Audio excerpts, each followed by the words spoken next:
আসসালামু আলাইকুম। হে শ্রোতা ভাই ও বোনেরা, সকলে কেমন আছেন? আশা করি সকলেই ভালো আছেন। আমি নুসরাত জাহান সামিয়া আবারও আপনাদের সামনে হাজির হইলাম। বিশ্ব আধ্যাত্মিক জ্ঞান সঞ্চার দরবার শরীফ হইতে আমার পিতা শামীম আলী চিশতির লেখা একটি গ্রন্থ। সেই গ্রন্থটির নাম হলো শরীয়তের পেট থেকে হাকিকত এবং মারিফতকে উদ্ধার। সেই গ্রন্থটি থেকে আজকে আমি একটি আলোচনা শোনাবো আপনাদের।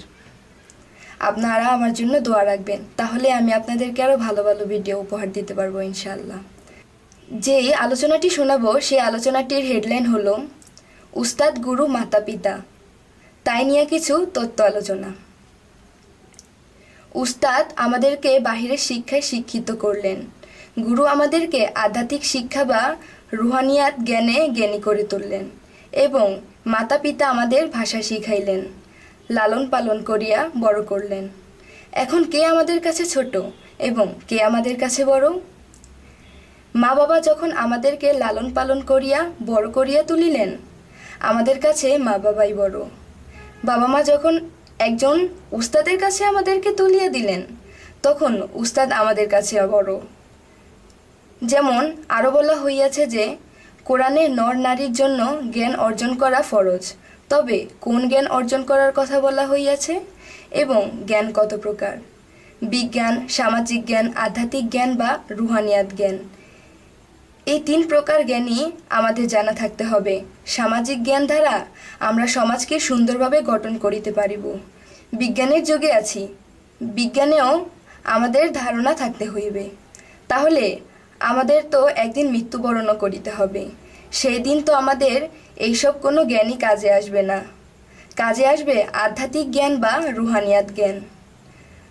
তাহলে সেই রুহানিয়াত জ্ঞান অর্জন করিতে হইলে আমাদের কি করিতে হবে? অবশ্যই রুহানিয়াত বা আধ্যাত্মিক জ্ঞান অর্জন করিতে হইলে আমাদের কোনো গুরু বা মুর্শিদ ধরিতে হবে।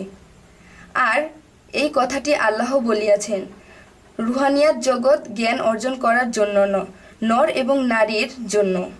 তাহলে সেই রুহানিয়াত জ্ঞান অর্জন করিতে হলে আমাদের কি করিতে হইবে? অবশ্যই রুহানিয়াত বা আধ্যাত্মিক জগতে কোনো গুরু বা মুর্শিদ ধরিতে হবে। আর এই কথাটি আল্লাহ বলিয়াছেন, রুহানিয়াত জগতে জ্ঞান অর্জন করার জন্য নর ও নারী ফরজে গণ্য করা হইয়াছে। এই জ্ঞান অর্জন ছাড়া কোনো মানুষ এই পৃথিবী থেকে মুক্তি লাভ করিতে পারে না। তাহলে আমাদের জন্মদাতা আমাদের কাছে বড়, আমার উস্তাদ আমার কাছে বড়, যিনি আমাকে লালন পালন করিলেন তিনি আমার কাছে বড়, আমার গুরু মুর্শিদ যিনি তিনিও আমার কাছে শুধুই বড় না, বড় থেকেও বড়।